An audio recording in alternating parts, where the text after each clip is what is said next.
Hello दोस्तों, बैलिज्म academy YouTube channel में आपका फिर से बहुत बहुत स्वागत है। दोस्तों, आज के इस वीडियो में हम पर्यावरण के टॉप 50 क्वेश्चंस को सॉल्व करने वाले हैं, जो कि आपके आने वाले किसी भी शिक्षक भर्ती एग्जाम के लिए मोस्ट इंपॉर्टेंट है। दोस्तों, इस वीडियो में जितने क्वेश्चंस मैं आपको कराने वाला हूं, उन सभी क्वेश्चंस का वीडियो के लास्ट में एक छोटा सा रिविजन भी लेने वाला हूँ। इसीलिए जितने क्वेश्चंस आपको कराए जाए उन सभी को अच्छे से समझिएगा, उन सभी का आंसर अपने माइंड में लॉक कर लीजिएगा, और जब रिविजन लिया जाए तो मुझसे पहले आपका आंसर आना चाहिए, तभी समझा जाएगा कि इस वीडियो से आपको कोई फायदा मिला है। तो चलिए शुरू करते हैं सबसे पहले क्वेश्चन से।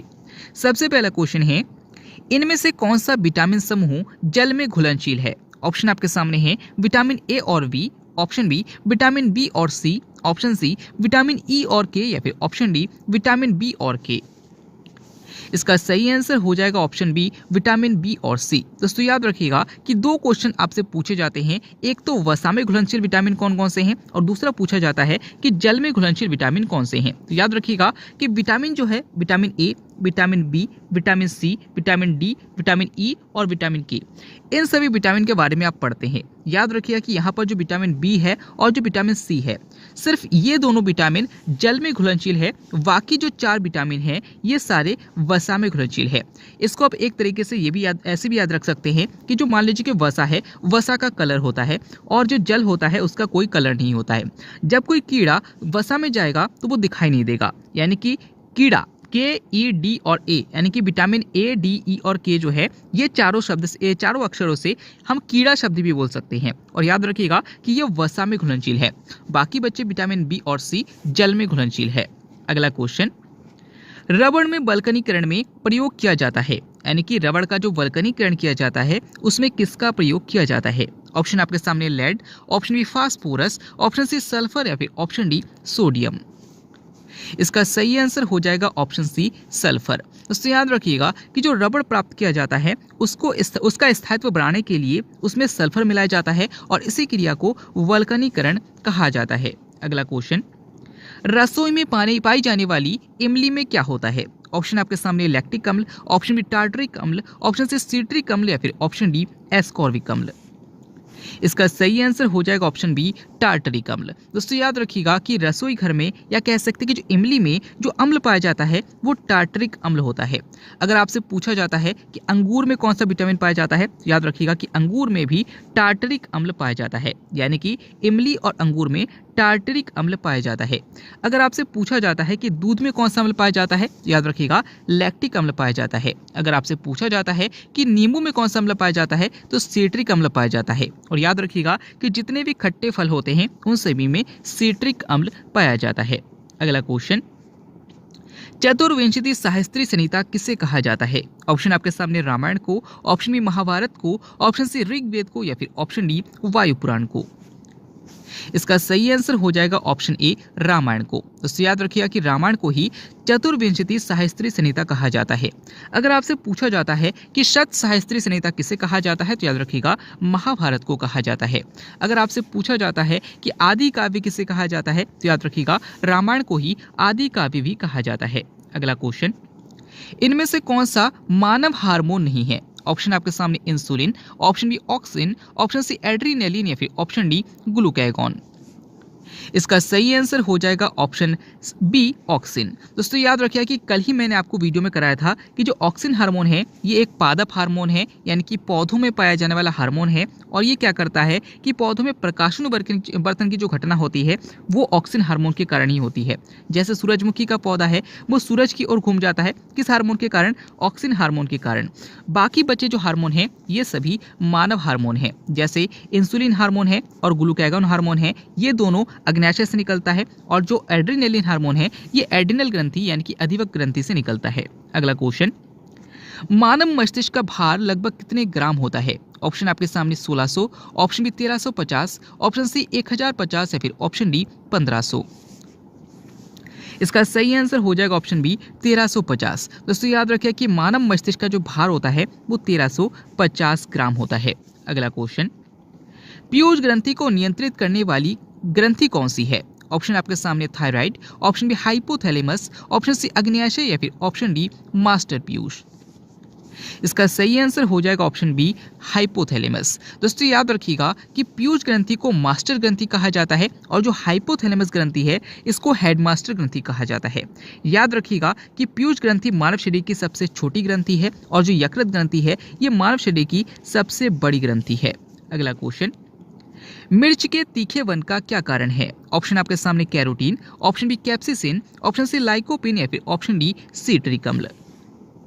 इसका सही आंसर हो जाएगा ऑप्शन बी, कैप्सिसिन। दोस्तों याद रखिए कि मिर्च के तीखेपन का जो कारण है वो कैप्सिसिन है। अगर आपसे पूछा जाता है कि टमाटर के लाल रंग का क्या कारण है तो याद रखिएगा लाइकोपिन है।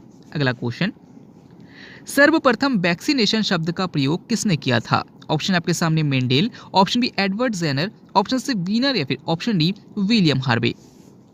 इसका सही आंसर हो जाएगा ऑप्शन बी, एडवर्ड जेनर। दोस्तों याद रखिएगा कि वैक्सीनेशन शब्द का प्रयोग सर्वप्रथम एडवर्ड जेनर के द्वारा किया गया था। अगर आपसे पूछा जाता है कि चेचक के टीके की खोज किसने की थी तो याद रखिएगा कि चेचक के टीके की खोज भी एडवर्ड जेनर ने ही की थी। अगर आपसे पूछा जाता है कि रुधिर परिसंचरण तंत्र की खोज किसने की थी तो याद रखिएगा विलियम हार्वे ने की थी। अगला क्वेश्चन, लॉग जा किस बीमारी को कहते हैं? ऑप्शन आपके सामने trachoma, option B tetanus, option C polio या फिर ऑप्शन डी रेबीज। इसका सही आंसर हो जाएगा ऑप्शन बी, टेटनस। दोस्तों याद रखिए कि टेटनस रोग जो है इसी को लॉग जा बीमारी भी कहा जाता है और याद रखिए कि इसमें हमारे जबड़े में ऐंठन आ जाती है। अगला क्वेश्चन, चार मीनार का निर्माण किसने करवाया था? ऑप्शन आपके सामने राणा कुंभा, ऑप्शन बी कुली कुतुब शाह, ऑप्शन सी राणा सांगा या फिर ऑप्शन डी इनमें से कोई नहीं। इसका सही आंसर हो जाएगा ऑप्शन बी, कुली कुतुब शाह। दोस्तों याद रखिएगा कि चार मीनार हैदराबाद में है और इसका निर्माण कुली कुतुब शाह ने करवाया था। अगला क्वेश्चन, आरबीसी का निर्माण कहाँ होता है? ऑप्शन आपके सामने प्लीहा, ऑप्शन बी अस्थि मज्जा, ऑप्शन सी हृदय या फिर ऑप्शन डी मस्तिष्क।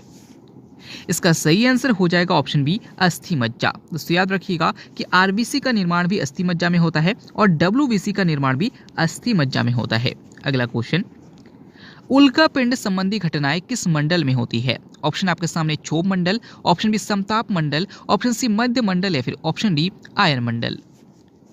इसका सही आंसर हो जाएगा ऑप्शन सी, मध्य मंडल। दोस्तों याद रखिए कि उल्का पिंड संबंधी जो घटनाएं होती है वो मध्य मंडल में होती है। अगर आपसे पूछा जाता है कि वायुमंडल की सबसे ठंडी परत कौन सी है तो याद रखिएगा मध्य मंडल है।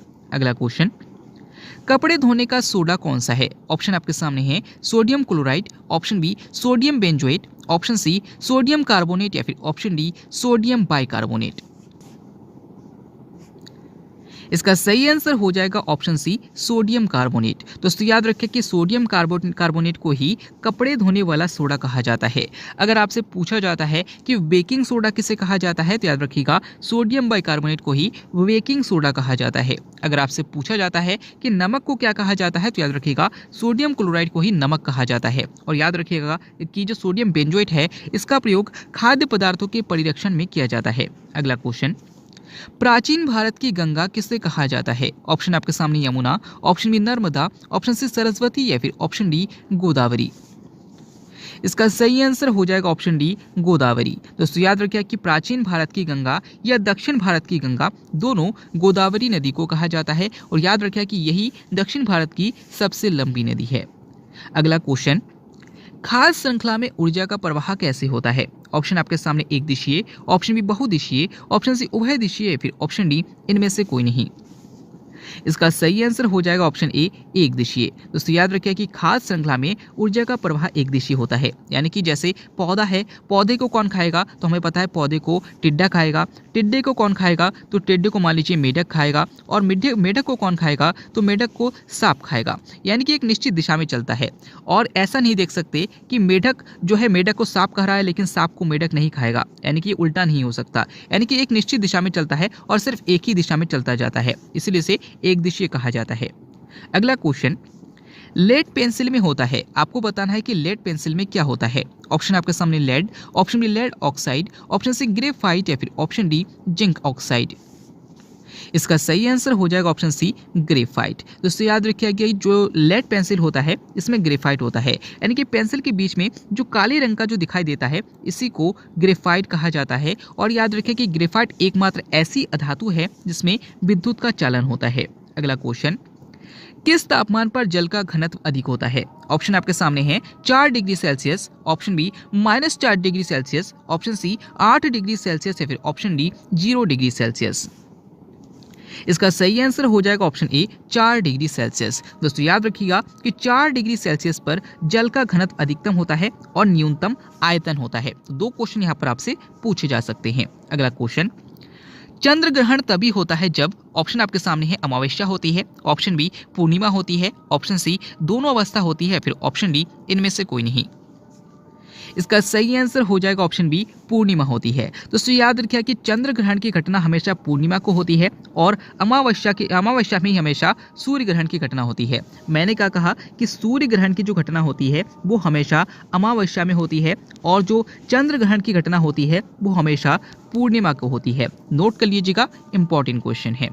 अगला क्वेश्चन, इनमें से कौन सा जड़ नहीं है? ऑप्शन आपके सामने मूली, ऑप्शन बी चुकंदर, ऑप्शन सी गाजर या फिर ऑप्शन डी अदरक। इसका सही आंसर हो जाएगा ऑप्शन डी अदरक। दोस्तों याद रखिए कि यहाँ पर मूली, चुकंदर और जो गाजर है ये तीनों जड़ है, लेकिन जो अदरक है ये तना है, ये जड़ नहीं है। अगला क्वेश्चन, भारत में कृषि की सबसे अधिक सिंचाई की जाती है, किसके माध्यम से की जाती है आपको बताना है। ऑप्शन आपके सामने कुओं से, ऑप्शन बी नलकूपों से, ऑप्शन सी नहरों से या फिर ऑप्शन डी तालाबों से। इसका सही आंसर हो जाएगा ऑप्शन बी नलकूपों से। दोस्तों याद रखिएगा कि भारत में सबसे अधिक जो कृषि की जाती है वो नलकूपों के द्वारा की जाती है। अगला क्वेश्चन, संविधान सभा का प्रथम अधिवेशन कब हुआ था? ऑप्शन आपके सामने है 9 दिसंबर 1946, ऑप्शन बी 11 दिसंबर 1946, ऑप्शन सी 13 दिसंबर 1946 या फिर ऑप्शन डी इनमें से कोई नहीं। इसका सही आंसर हो जाएगा ऑप्शन ए 9 दिसंबर 1946। दोस्तों याद रखिए कि संविधान सभा का प्रथम अधिवेशन 9 दिसंबर 1946 को हुआ था और याद रखिएगा कि इसमें जो अध्यक्षता की गई थी वो डॉक्टर सच्चिदानंद सिन्हा के द्वारा की गई थी।